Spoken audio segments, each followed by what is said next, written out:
afternoon rather. All right, so I work in this space. I've been working in this space for a long time before it was called data science. What is really a data scientist? It's a general umbrella term, okay? Most companies, when they start recruitment for data scientists, there's a whole requirement list of technical skills. They only ask for technical skills, at least in the requirements we get for data scientists. But is it only the technical skills that allow companies to adopt a digital transformation using the skills of a lot of people who are trained in the technical skills? Or is it something else? The answer really depends on many things, which is what we are going to explore today. What makes a rockstar data scientist? So there's a Menti quiz that we can get into, and we'd like to hear from you one word of what you think makes a rockstar data scientist. Go ahead. We think there are many things that make a rockstar data scientist, but let's hear it from you, and then we're going to go ahead.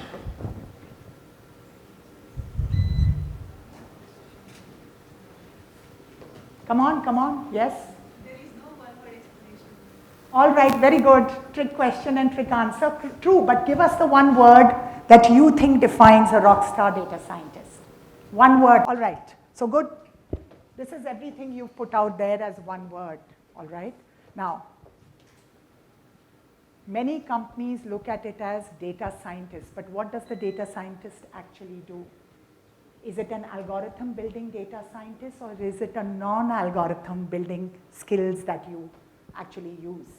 So we'll divide them into algorithm building versus non-algorithm building data scientists. My apologies. Okay. Many people, you've seen this Venn diagram. It's like ad nauseum on every internet site about the, what are the skills that kind of come together to make a data scientist. And we can stretch the Venn diagram: statistics, programming, domain expertise, ML algorithms, engineering, put the model into production. So it's a cross-disciplinary field. Everybody recognizes it. But what really makes a rockstar data scientist? Really, apart from the resumes, the on-job data science. CLO magazine said there are different kinds of half-lives for various skills. So there are half-lives that are perishable skills. It's the tools. Years ago, SAS was it, then R was it. Then Tableau came in for visualization. You have 9. So these are tools, etc., that you kind of keep every 2 years, 3 years. You have new tools and you've got to kind of upskill. But these are perishable skills, all right? So then what are the semi-durable skills? These are frameworks. Your Scrum, getting together is a framework. There's many such frameworks. These are skills that as you are on the job or depending on the company you go to, you acquire and you kind of keep with it till the next framework comes in. Durable skills, half-life of greater than 7.5 years. These are mindsets and dispositions, all right? Design thinking, management practices, effective communication, all right? And critical thinking, leadership. They're never going to go away. Maybe you'll be excused in the first year, but not after that. Now, most companies operate with the resumes over here. When we get requirements, we always operate on the perishable skills, not on anything else. Some companies do ask for frameworks that are in the semi-durable skills. And almost no companies, unless you are 8-year experienced or 10-year experienced, actually ask for those.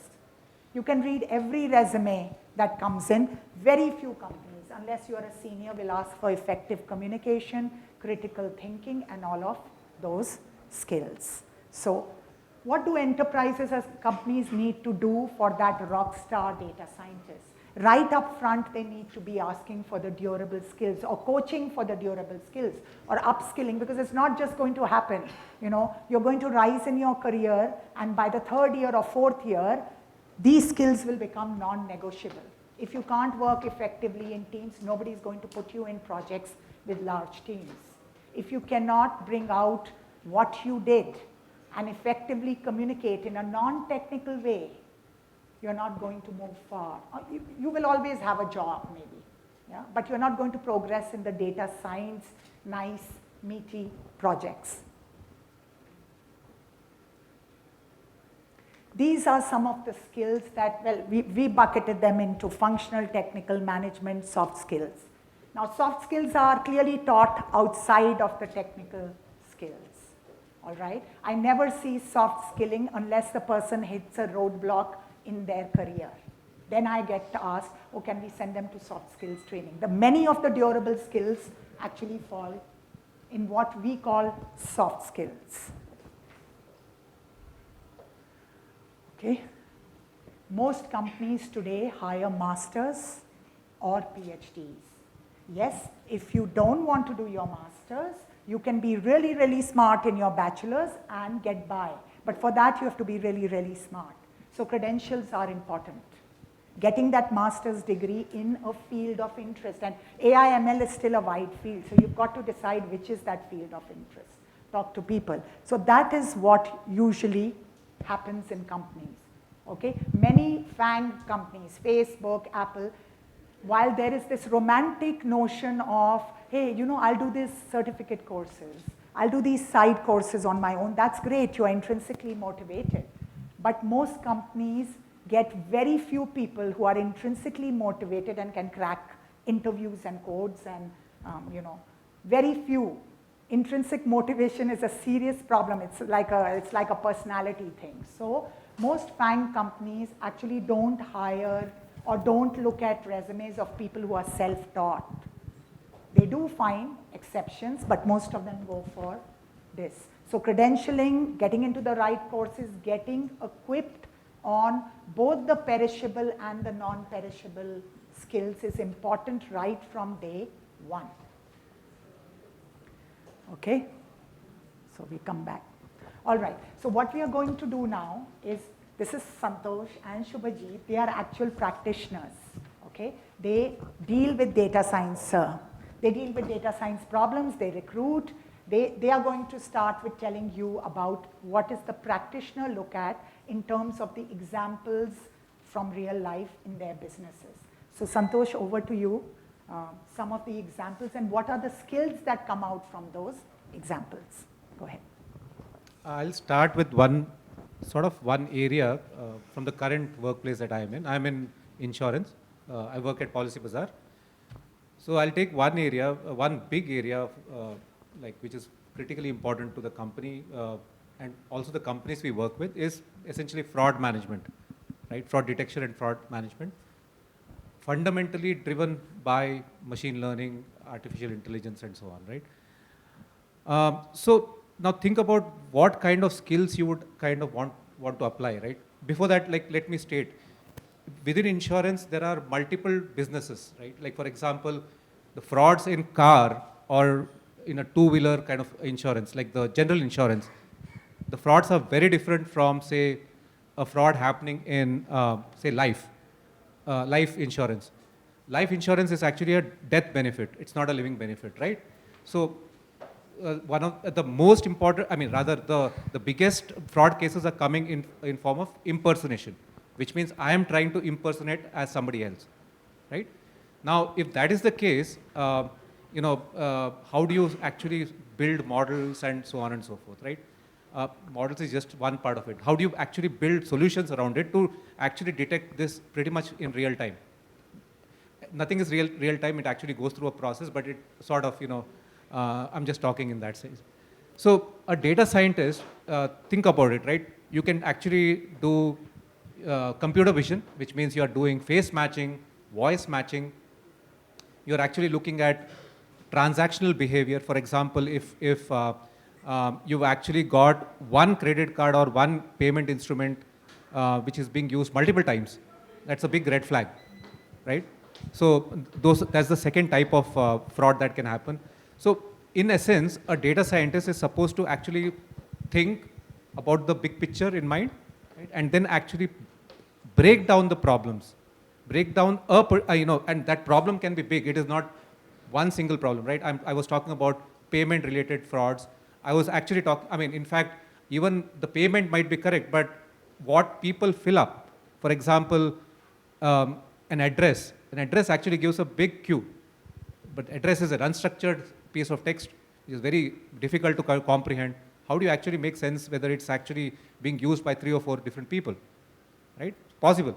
So there are at least 20 different problems in that area I was talking about. In each one of them, it's, you have to dig deeper into what those use cases are. The functional and the technical skills, as I said, like, computer vision. When you're doing, let's say, voice matching, right? Voice matching itself is a big area in itself, right? Now, how do you actually start with something, right? Conceptualize your problem, define your problem. Problem formulation today is the biggest problem that I see among young aspiring data scientists. When I say problem formulation is like you actually take a business problem and convert that into a technical problem. Solution, a modeling comes much later, right? That's what we need to understand. So pretty much everything that you see here, like Python, Spark, simply because there's a lot of data. Then machine learning techniques, I was talking about computer vision. You may have to do a bit of reading papers, right, for such kind of, because not everything is solved. So all of that from a technical and functional side, right? Apart from that, now, like a data scientist, when I actually, typically I'm here to give directions and some kind of guide people. But the data scientists who are actually handling this, they have to interact with different teams. The business guys don't understand necessarily what is actually, what kind of algorithms you are applying. It doesn't matter actually, right, to them. Finally, the outcome is what matters. It is important, apart from the structured thinking and the critical thinking, you have to have teamwork and you have to have effective communication, right? Yeah. That's basically for me, like I've just given you one example of how that pans out and what we are looking for as data scientists. Thank you, Santosh, and that's one example, and I'll extend it. And what he's pointing to, not technical skills, he's pointing here. Let me extend the fraud example. Companies that make drugs, pharma companies, spend billions of dollars.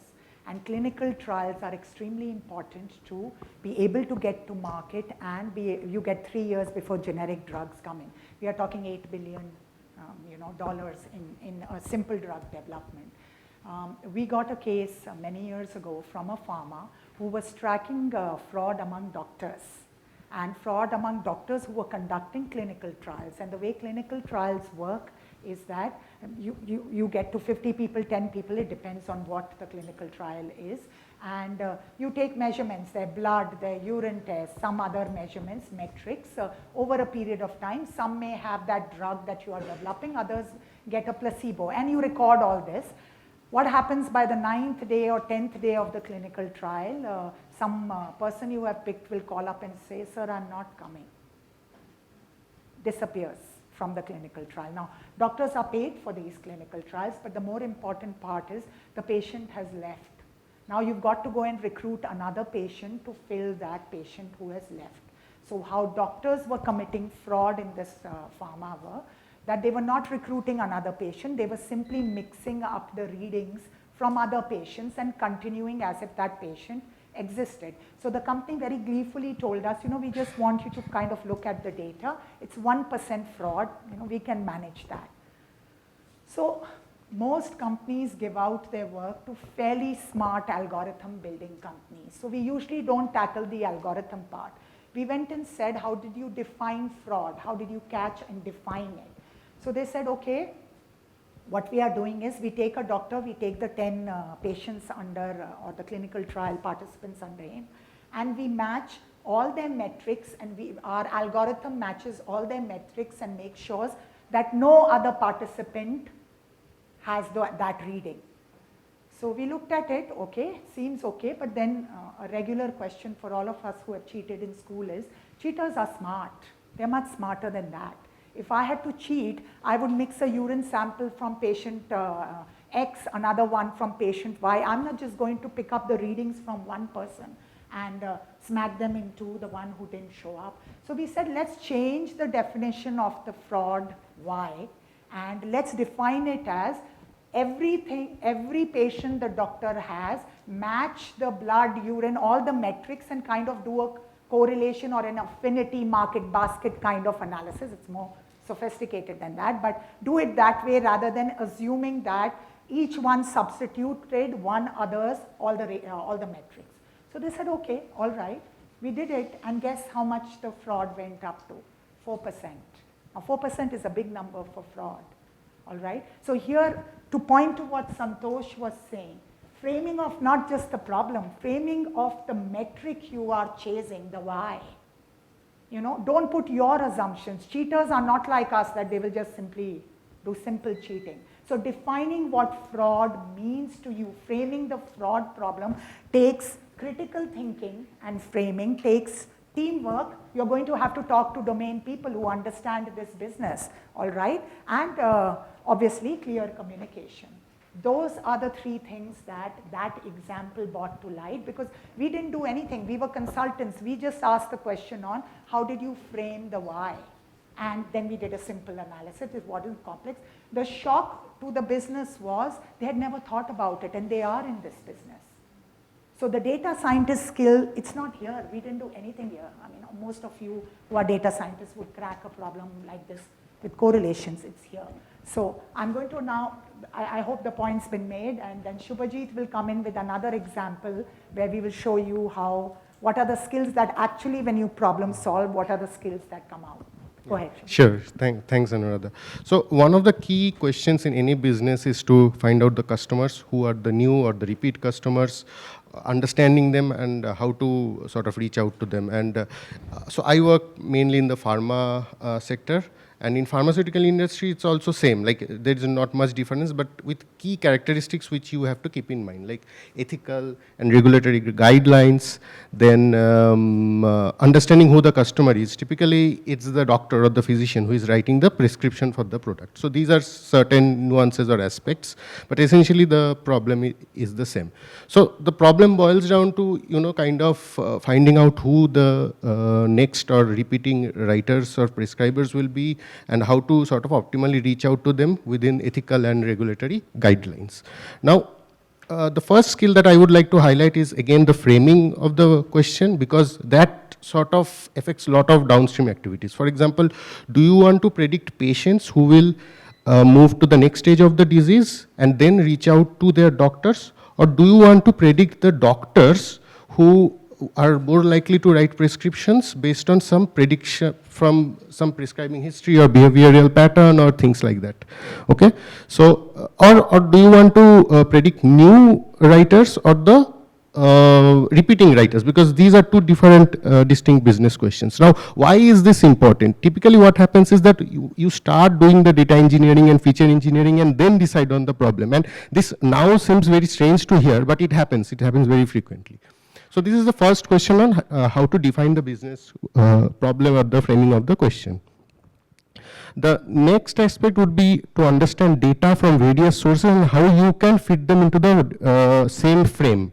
So data means data can come from the prescribing behaviors, patient history, from written notes. So various kinds of data, some may be huge databases, some may be very small. So how do you integrate them and put into the common framework? The third skill I would like to highlight is the explainability part of these models, because it's not just a black box. I mean, the model has to tell you something at an individual prediction levels and in very simple terms. So let's say we predict that this doctor will write this prescription because he or she is having X number of patients higher than usual, and one of his or her colleagues have started writing it. I'm just giving an example. So your model explainability should come to this kind of an end product. So yeah, so essentially three skills I wanted to highlight. One is the framing of the business question. Second part is about data from various sources that you can sort of integrate together in this frame. And third is the explainability of models. So yeah. Thank you, Subhajit. On explainability, we had a client in Bahrain, and they are in auto insurance, and what they were getting is when an accident happened, there are surveyors that are sent to take pictures of the cars, etc., to assess extent of damage and then kind of develop a price that they send for recovery to the insurance company. And one of the largest problems they were having is what they perceived when they looked at the pictures, and they are not surveyors, but they know their business. When they looked at the pictures of the damage and they matched it to the price they were asked to pay out, it seemed like there was a big difference. So they came to us and said that we think that our surveyors are doing fraud by you have insurance, so insurance will pay. But if the insurance has to pay 5,000 rupees versus 20,000 rupees, that's fraud. So their problem to us was that, can you take these images, can you, by our definitions, describe the severity to the images, so the computer can kind of give us a model that says severe, not so severe, and then we'll tell you what is the price for replacement of this. Then we are going to match it with what our surveyors send us, and if we find a big diff, we are going to catch that surveyor, and that's fraud. Now it's not, okay, yes, it's an NLP problem, you have images that you've got, but that's not the problem. After all that is done, what Subhajit said, explainability. When you go to the surveyor and you tell him you are a fraud, you are cheating me, he'll say, how do you know? How do you explain to that surveyor that his 20,000 rupees versus your 5,000 rupees estimate is the fraud?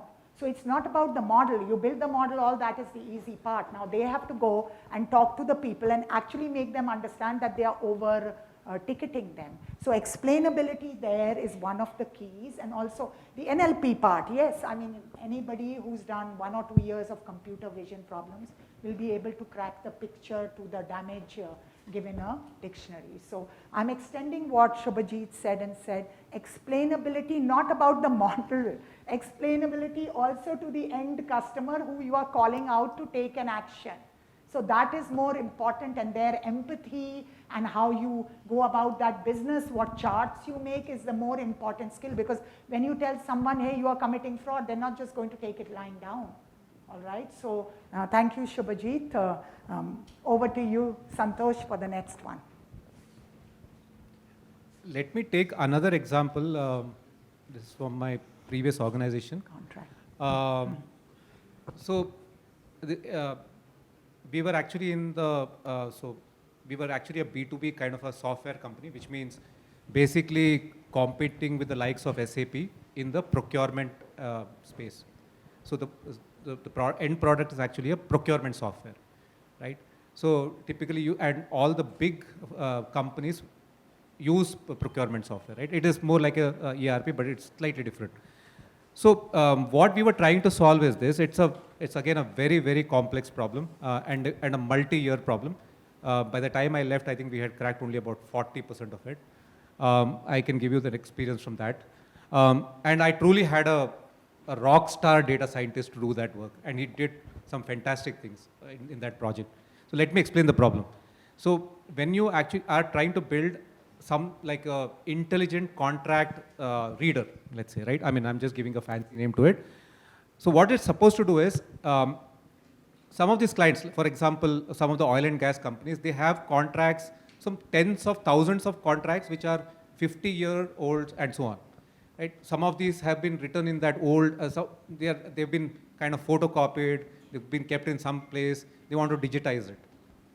When they digitize it, one of the questions they asked was, how do I know the risks associated with the contract, which is maybe 20-year-old?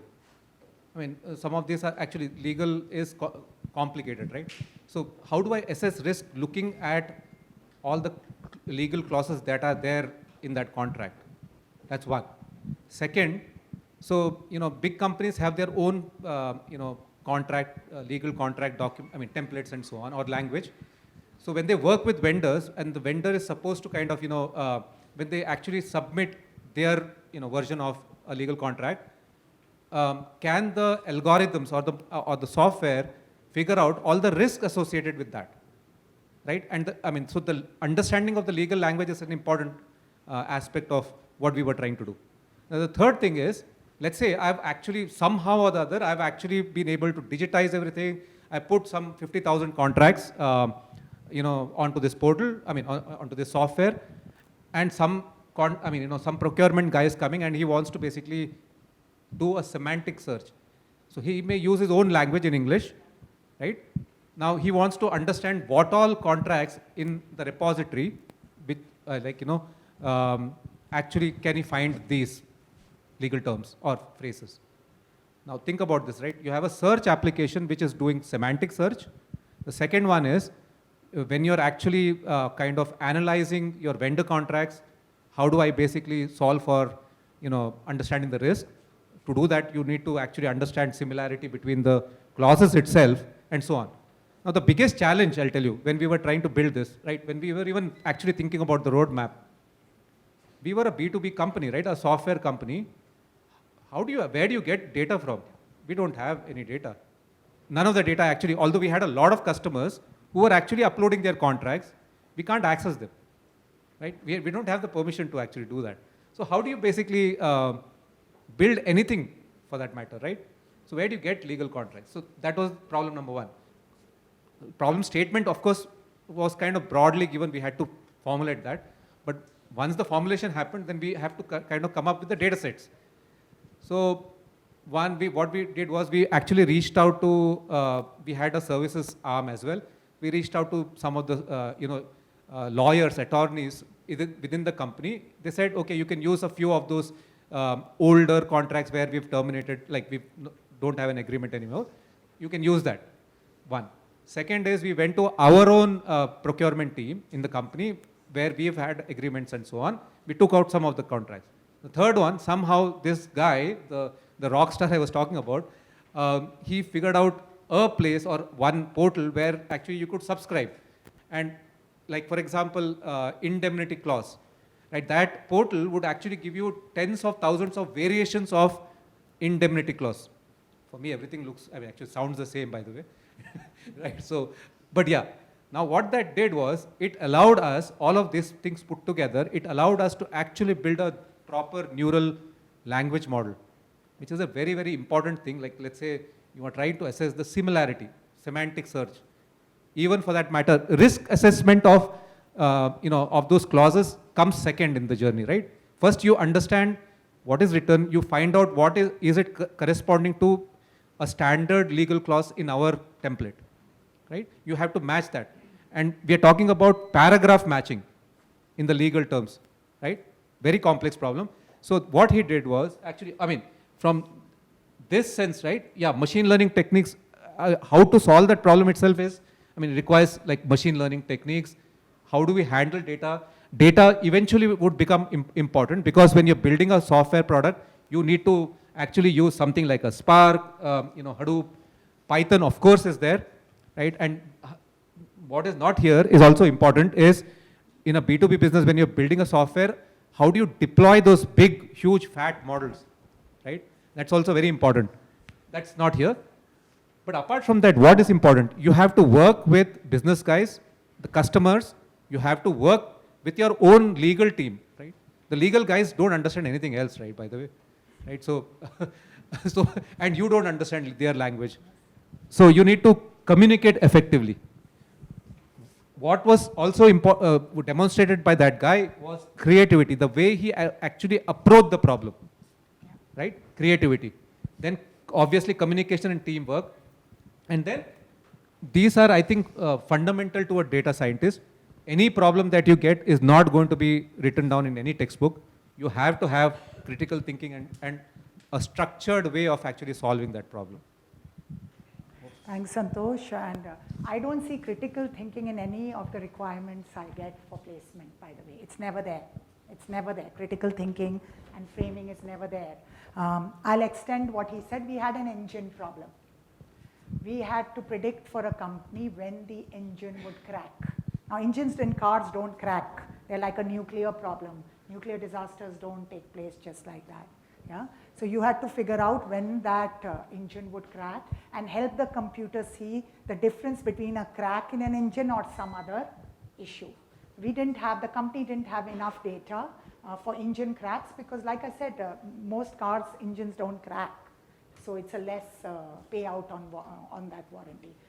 Now, so the The point Santosh made is that their project would not start unless they got that data from their internal subscription, from that website. Most data scientists, when given this problem, would have said, we don't have data, we can't proceed, and would have walked away from it, and it would have languished till somebody else came into the system. What we did is we said a crack is a crack is a crack, whether it's a glass cracked or some other crack, everybody understands what a crack is. So we went to Google and picked up any picture that looked like a crack to augment our engine data. And believe me, it worked very well actually. Only the surface was different, but we got tons and tons of unstructured image data, and we started the problem and we solved it elegantly. The point being made is, it's not about I don't have data, it's where can I get data. We are now 20 years ahead. The internet is filled with data. So augmenting your data for unstructured problems requires you to employ obviously curiosity but critical thinking. So I would take all of you out of the room and all of you would give me the same answer. A crack is a crack. Like how difficult is this? Yeah, it becomes very difficult when you have to make the stretch between I don't have data to there's millions of records available on the internet. All right, so that's the point. And again, it's all falling under the soft skills. This comes much later. All right, so over to you, Subhajit, for the next one. Yeah. Thanks for that example. So there is an image of a rockstar data scientist working with fancy algorithms, writing codes, and reams of code, and fitting models, and all these kind of things. So I will put into focus another skills set.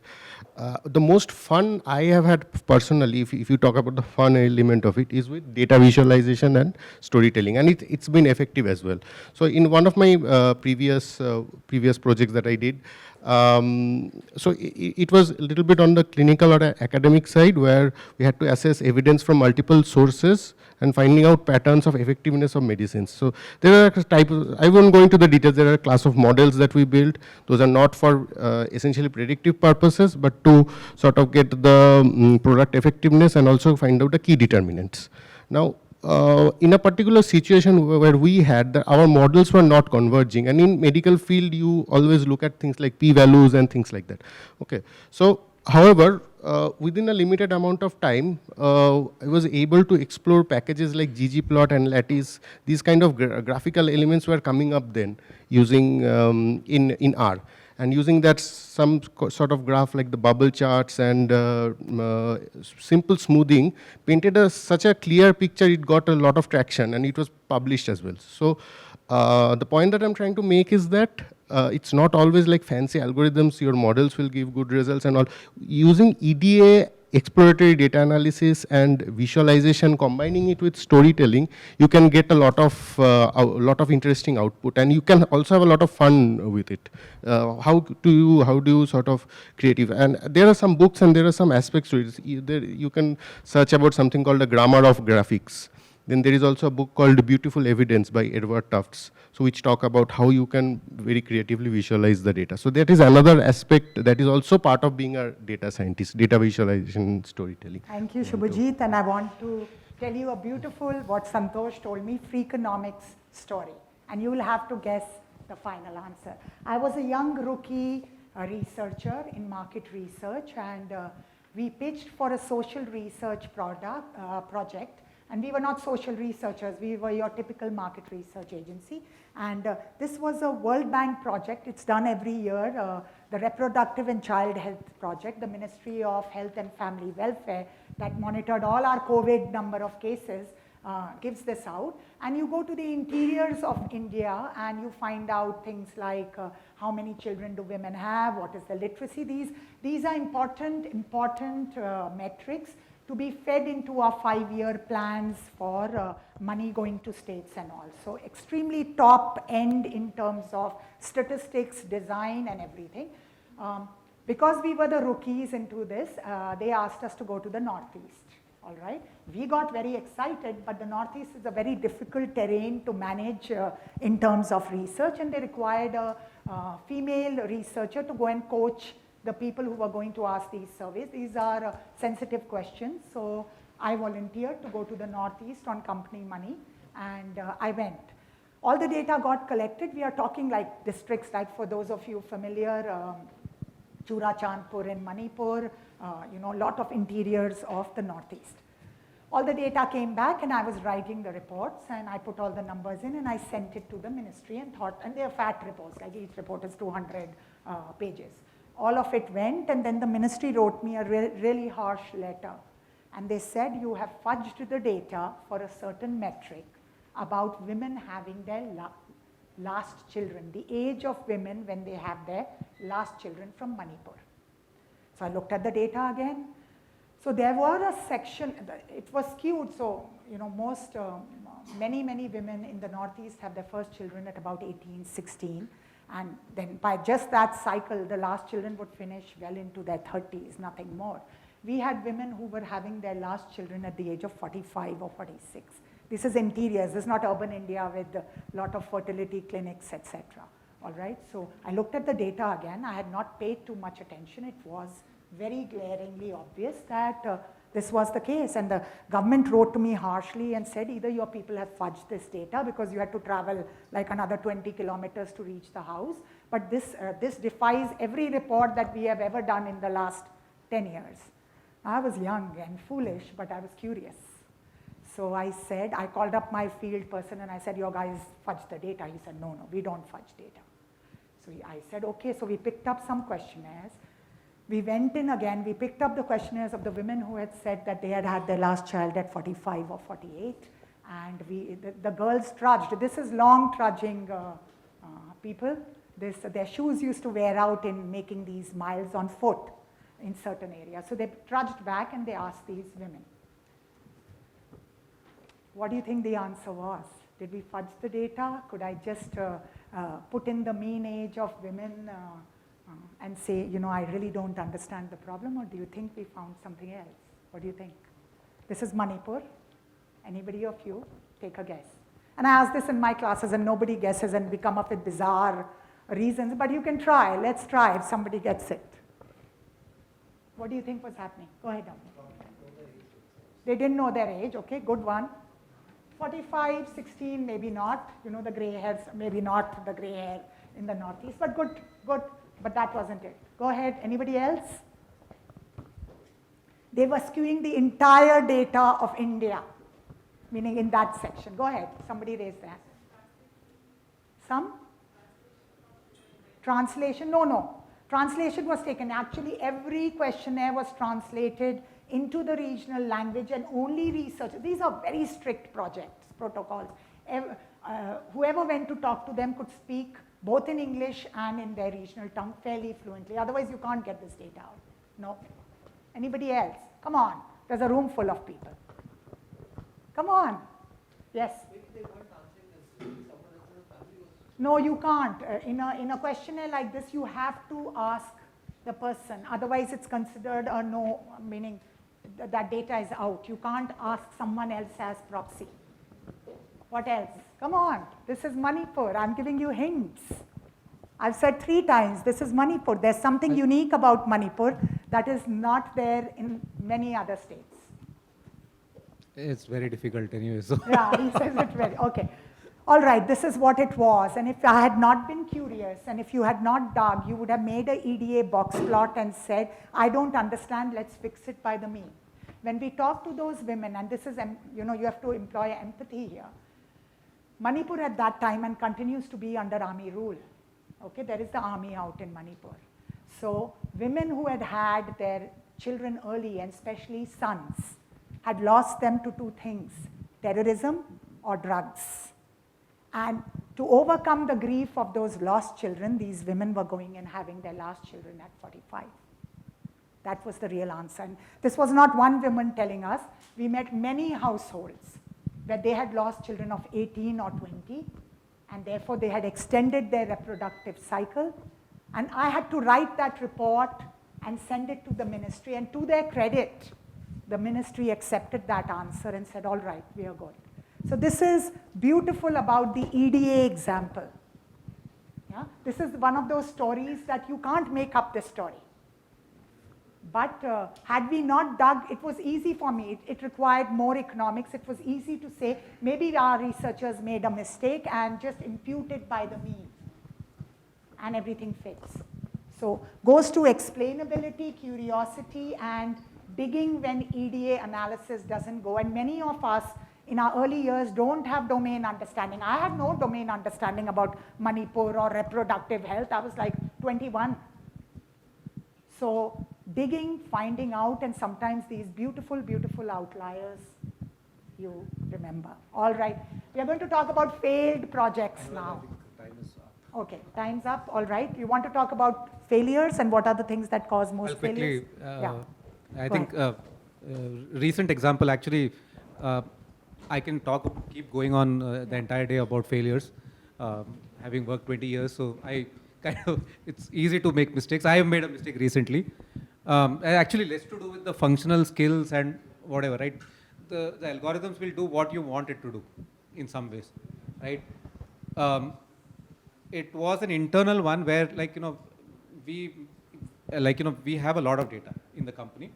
The calls that come in every day between the advisor and the customer, both sales as well as surveys, gets transcripted, which means we built the algorithms to do speech recognition. All of that gets done. And they actually, finally, you're ending up with text, right? I mean, we are storing all the text files, the transcripts. Now you are supposed to, so the business came back and asked for, can we get some insights as to what the customer is asking for? Right? So, I mean, from the transcripts. Now we were actually, for them, it is all what the supervisors tell you on the floor and so on and so forth. They said, through data can we get? And what our own agents are actually speaking to the customers. So they essentially were actually thinking of something like a word cloud, right? Now, imagine, right, two people talking, it could be on insurance, but basically, and they're talking in all Indian languages. But when you do a word cloud, a frequency analysis of all the, you break up all the sentences into n-grams, and then you start building this. So what happens? So basically, you'll end up with a lot of noise, even though you actually clean up some of the using some of the stop words and so on. You still end up with a lot of junk, right? And then, although we had done a lot of, basically pre-processing and EDA and all of that stuff, right? Removal of stop words and so on. So, like, people are expecting unigrams, bigrams, trigrams, quadgrams, and so on, right? Like, but the problem is, the way we solved it is, we actually kind of had combinations of, say, when we are having a sentence, we would take sequentially, a trigram, and then the next word, then the trigram, and so on and so forth, right? That was the simplest one. Now, what happened is, the second version that went out, we showed, okay, our CEO says, okay, it looks better, but it still has a lot of junk. Right? There's no actionable insights from this. So in the process, I mean, the point was, one, it was, as a lead data scientist, I'm going and talking to them. The biggest mistake that I did, essentially, was actually actually understanding the requirement, not even framing of the problem, understanding the requirements. Sometimes it is very vague when somebody comes to you and says, okay, this is what we want, because they've not seen the data, right? They have some perception of what it is. So understanding the customer's requirements, right, I think is the first initial, mistake that you could go wrong with. I mean, rather, you would actually go wrong. The moment you've had that sorted, I think then the problem formulation, various other things come in. Like, I mean, time's limited, time's but up, so we'll just say most of the failures we have seen is in effective communication and planning. Yeah, I mean, so it was an internal project, so we didn't lose anything per se, but actually lost 4 months. 4 months is a lot of time. Right? Yeah. So let's do this again. What do you think makes a rockstar data scientist? Do you want to go in and tell us now? We've shared some practical stories with you, real life, not something they teach you in AI, ML masters or doctoral programs. One word, again, not more than one word.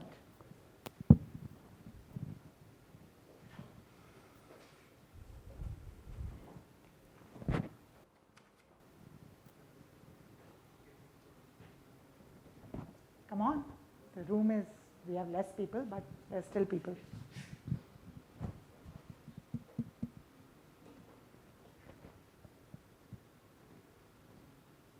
Okay, very good. Yes. Yeah, I think it's.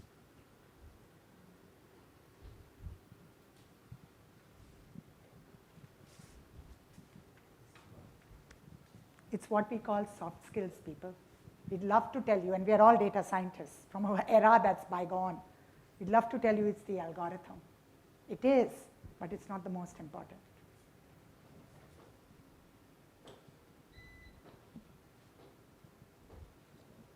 Business sense.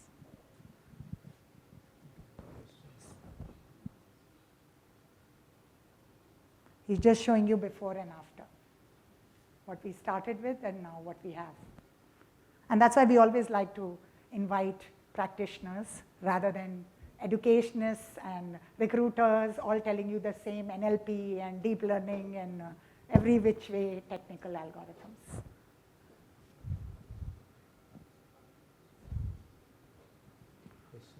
That's it. Sudhir, that's it? Sudhir? Okay.